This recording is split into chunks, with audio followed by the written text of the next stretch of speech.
यमुनानगर जिले में street dog को लेकर आमजन बहुत दुखी। शहर की हर गली में 5 से 10 कुत्तों ने डेरा जमाया हुआ है। सबसे अधिक कुत्ते वार्ड नंबर 9, 10, 16, 20 व 21 में है। एक अनुमान के अनुसार जिले भर में कम से कम 21,500 से अधिक लावारिस कुत्ते हैं। सबसे अधिक कुत्ते आने जाने वाले लोगों और छोटे छोटे बच्चों पर झुंड में झपट पड़ते हैं, जिससे वाहन चालकों का संतुलन बिगड़ जाता है और वे गंभीर रूप से घायल हो जाते हैं।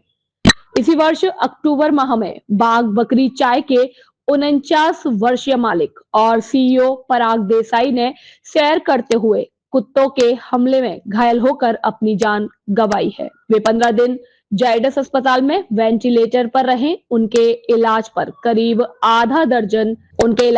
करीब आधा करोड़ खर्च होने के बाद भी उन्हें बचाया नहीं जा सका। सिविल अस्पताल यमुनानगर और जगाधरी में डॉग बाइट रोजाना कई केस आ रहे हैं। हालत यह है कि बहुत बार तो अस्पतालों में वैक्सीन तक खत्म हो जाती है और लोगों को दूसरे स्थानों पर जाकर टीके लगवाने पड़ते हैं। ग्रामीण और शहरी स्वास्थ्य केंद्रों का परिदृश्य तो और भी बुरा है। वहां वैक्सीन के साथ साथ प्राथमिक चिकित्सा की भी सुविधा नहीं मिलती। स्टाफ डॉक्टर ना होने की बात कहकर बड़े अस्पताल में जाने को कह देता है। शहर के लोगों का भी यही कहना है कि यमुनानगर की एक खासियत यह भी है कि जिस कॉलोनी में प्रोफेसर अधिक है, उस कॉलोनी का नाम प्रशासन ने प्रोफेसर कॉलोनी रखा हुआ है।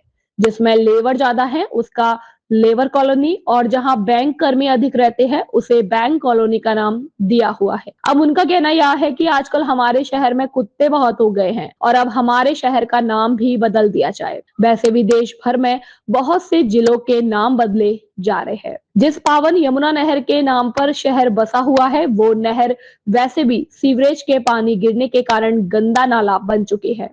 अतः अब जिले का नाम कुत्तों के नाम पर ही रख दिया जाए। जब इस बारे में निगम अधिकारी चीफ सैनिटरी इंस्पेक्टर से बात की गई तो उन्होंने बताया कि सुप्रीम कोर्ट के निर्देशों के कारण कुत्तों को शहर से बाहर नहीं भेजा जा सकता, चाहे वे कितने ही नरभक्षी क्यों ना हो गए हो।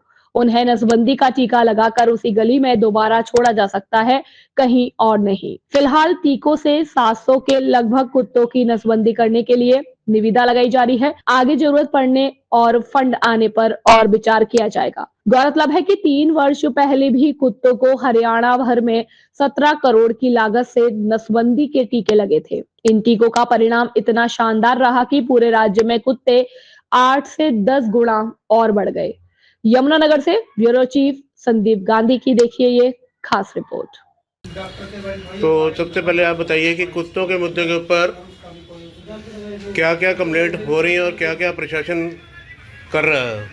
हमारे पास काफ़ी समय से शिकायतें आ रही हैं कुत्तों के, तो उसके लिए हमने अपना टेंडर तैयार करके टेंडर अपलोड कर दिया है और लगभग 1 महीने बाद हम अपना कुत्तों का जो नसबंदी का कार्य है वो शुरू कर देंगे। तो पहले भी लोगों की शिकायतें आती रही हैं, कई बार अखबारों में भी देखा गया है कि लोगों के अलग अलग एरिया में आ रहे हैं कुत्ते, किसी बच्चे को काट रहे हैं या किसी सफाई कर्मचारी को भी, आपके निगम के कर्मचारियों को भी काट रहे हैं। निगम के कर्मचारियों की भी शिकायतें आ रही हैं। तो उस मुद्दे के ऊपर क्या सरकार की कोई वैक्सीनेशन की स्कीम पेशेंट्स के लिए और कुत्तों के लिए, दोनों के लिए अलग अलग स्कीम कुछ चल रही हैं? इसके बारे में तो देखो, जहाँ भी ऐसी कोई शिकायत आती है उसके ऊपर हम कार्रवाई भी करते हैं और डॉक्टर की सहायता से वहाँ पे जो भी उसके इंजेक्शन वगैरह लगते हैं उसको हॉस्पिटल ले जाके रेबीज वगैरह के इंजेक्शन लगवाए जाते हैं उसको। तो कब तक उम्मीद करें कि ये समस्या सुलझ जाएगी? इसके लिए हमारा पूरा प्रयास है और जल्द से जल्द इसके ऊपर हम पूरा काबू पा लेंगे। जी धन्यवाद जी।